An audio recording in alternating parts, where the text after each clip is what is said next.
Hi there, folks. My name's Henry. And I'm Alan. Welcome to this edition of WriteOrShite.net. In this show, we're going to be reviewing Stephen King's The Mist. Exactly. What did you think, Alan? Let's start it up for them. The Mist, I thought that it was, on the whole, it was a decent movie. Actually, before we start the review, do you want to thank all the fans out there? Yeah, I think that's appropriate. Yeah. Really, we've been getting a lot of overwhelming emails of support from you, our fans, and we'd like to thank you. Please keep them coming.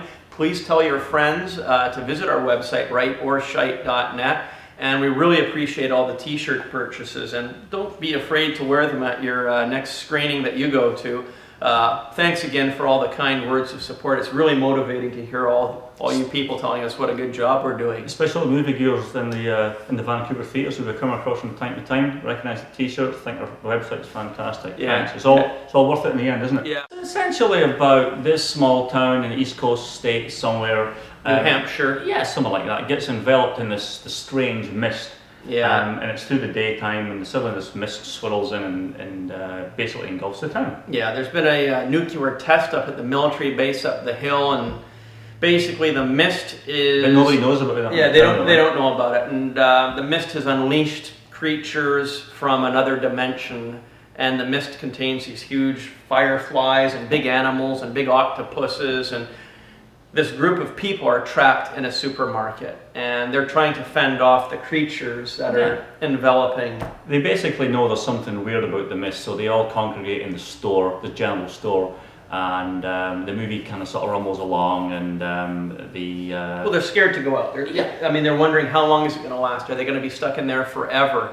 The first frightening scene is when they're in the back storage room or the shipping and receiving area. There's a huge monstrous octopus that's banging on the door and grabs one of the fellows out from underneath. Yeah, they open the door and they try to go inside to see what's going on, and these massive tentacles come in, which were quite a plasticky special effects, wasn't it? Yeah, not particularly well done.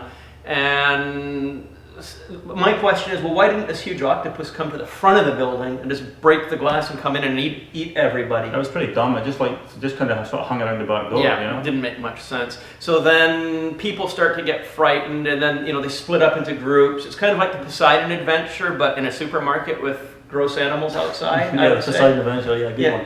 So, this hysteria breaks out, and you've got the two groups. You've got the kind of the rational. You've got the rational, logical people who are trying to think things through, and you've got the other group who are the maniacs. The religious fundamentalists. Yeah, in particular, one lady who's a leader who was kind of annoying.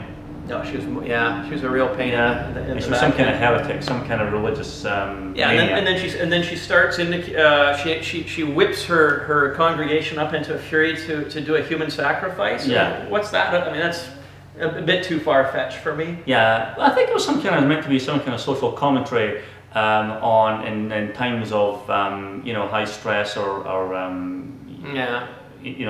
I guess areas where there's some kind of decisions to be made. Do you fall on one side or the other?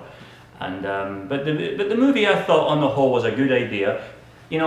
Stephen King movies or Stephen King novels adapted to movie are usually quite good. Yeah, but this one wasn't as good as others that we've seen in the past. There was some good bits in it. There was some not so good bits in it, and but in the end.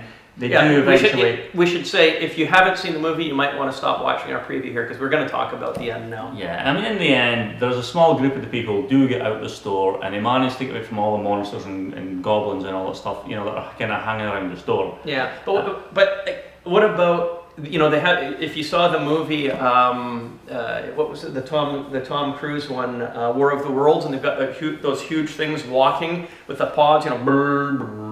Well, they were in this film, right? So you've got huge, monstrous bugs and octopuses, and you got a 20-story high. Well, it's probably more than that, probably 60-story. It was huge. Yeah, it was unbelievable. 300-foot legs. Yeah, it was just too fantastical for my liking. Yeah, I mean, personally, when we do reviews, we always do what we would have done or whatever. But I would have had more realistic creatures.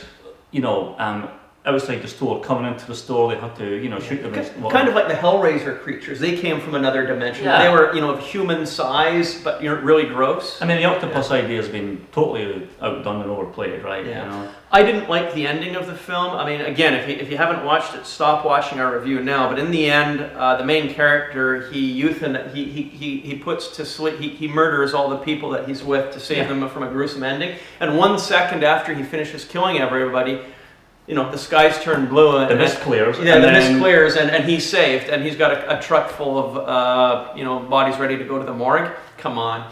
I mean, it was just way too quick for my liking. And the mist clears because the military are right outside his vehicle, and they're basically clearing up the experiment that had gone wrong in the movie. Yeah. But I kind of liked the ending. I thought it was kind of like it was kind of like a theme on you can make decisions in a couple of seconds and they're right or wrong, and the wrong decisions can have major consequences. But yeah, I just thought it was too quick. I mean, the guy kills everybody, and 1 second later, he's saved.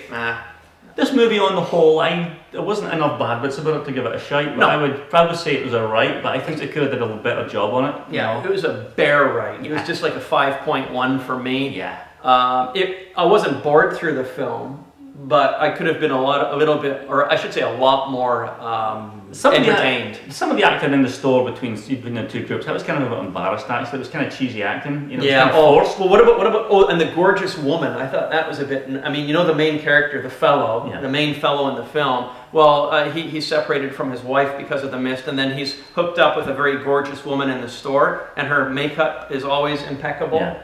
No. You always got a makeup when I was a serious. Yeah, but why is it that they didn't use a woman that weighs 375 pounds with a triple chin as the woman that and was? no teeth. Yeah, I mean, why is she like a model? Yeah, unbelievable. That's a very good point, and they should be making movies like that with really ugly people in there, Triple chins. Yeah. Anyhow, folks, for me, I'm going to have to give this movie a right, but it's just a bare right. Yeah. Same here, and. That's it, yeah. So we don't hang about, there's no BS in our movie reviews, we tell it as it is. Brightershite.net. Exactly. Thanks again for all the t-shirt purchases, we appreciate your support, and thanks again for all the great comments, folks. Beautiful guys, thank you. Watch out for the BS.